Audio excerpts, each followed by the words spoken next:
Over the next 10 minutes, I'm going to change your financial life forever. The way you spend, save, earn, learn about, and grow your money will drastically shift on a fundamental level.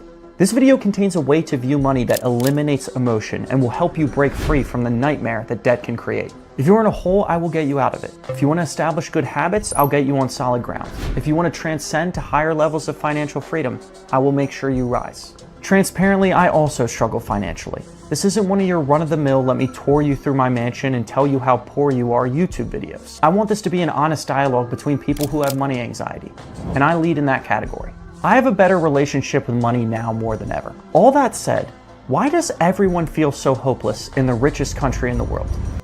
As of 2024, 62% of Americans live paycheck to paycheck. Credit card debt has surpassed 1.1 trillion, with average interest rates exceeding 20%. Both are record highs. Meanwhile, nearly 2/3 of adults, or 63%, say they could not cover a $500 emergency without borrowing or selling something. Driving this instability are stagnant wages and skyrocketing costs. Real wages have barely budged since the 1970s. Meanwhile, home prices have risen 130% since the 90s, and healthcare costs per person have tripled since the year 2000. If it feels like the deck is stacked against us, that's because it is. You've probably heard this before. Here in the United States, it's not uncommon to hear about the shrinking middle class or the lack of financial health that is plaguing individuals and families.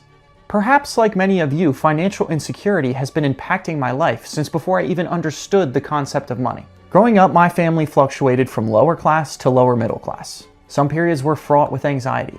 Other periods were more joyous because we could essentially afford the luxury of being relaxed. This is not a tiny violin story. We were not the poorest, and we were certainly not the richest. And in fact, that kind of categorization is one of the central problems caused by money. In America, we identify with it so much that what's simply meant to be a tool for life becomes an extension of our very being. When we start to identify with it that way, having it and not having it are bound to wreak havoc on our mind. It's why so many people are in deep debt, and it's also why absurdly rich people continue to do absurd things to get even richer. Money is no longer a currency to be exchanged for goods and services. Instead, in America, it has become the currency of self. We are programmed to think the more you have, the better you are. The less you have, the worse you are. But nothing could be further from the truth. Finance is unfair. Yes, our financial health is impacted by the choices we make. But those choices don't happen in a vacuum. In America, our economy is designed to be cunning and predatory. Think about it, we're surrounded by constant advertising. Marketers exploit our neural pathways. They want us to buy things that we don't need to address manufactured problems that don't exist. The advent of cookie tracking and ad targeting means that companies can wear you down across platforms, pressing your buttons and exploiting moments of weakness to make you buy. Easy access to credit. 83% of adults own at least one credit card. That's 4 out of 5 adults. By the way, that stat doesn't change very much for lower middle class adults, for whom there is around 80% credit card ownership. 43% of American adults are in credit card debt, carrying an average of $7,000. Almost half the country is in $7,000 of debt, just to credit card companies. Let alone student loans, healthcare bills, mortgage payments. Markets are supposed to dictate price, but when so much of what we buy is produced by a small handful of companies, those companies can exploit their pseudo-monopolies to charge whatever they want. Consumers are left to swallow the increase or go without the product. But in America, monopolies now control all of the necessities, so going without is no longer an option. And all the competitors are at the same price point. And finally, outrageous tax policy. Every year, about 1/4 of our earnings goes to the federal government. We don't have affordable healthcare, childcare, education, housing. Other countries laugh at our public transportation system, all while we work more hours than any other developed nation. I am 31, my grandparents are in their 80s. I pay roughly 60% more in taxes than they did when they were my age. As a struggling small business owner, I speak from experience when I say we pay taxes just to pay our employees in this country. Then we tax the income of those employees. Then we tax every purchase they make with that income, and God forbid they own property, we'll tax them on that too. This video is totally non-political, but regardless of what side of the aisle you're on, you should know the government is not working for us. We are working for them. If you don't hate taxes as much as I do yet, I want you to remember that every year, January, February, March, and depending on your tax bracket, maybe even all of April, don't belong to you. Those months belong to Uncle Sam. None of the money you work hard to earn in that time is yours. Again, I'm not trying to get political. I'm trying to wake you up. Close your eyes. Think about all the work you did from January through April of this year alone. Has the federal government ever done that much work for you? And finally, the disappearing middle class. The reason for such a vast amount of wealth in the hands of so few is multifaceted.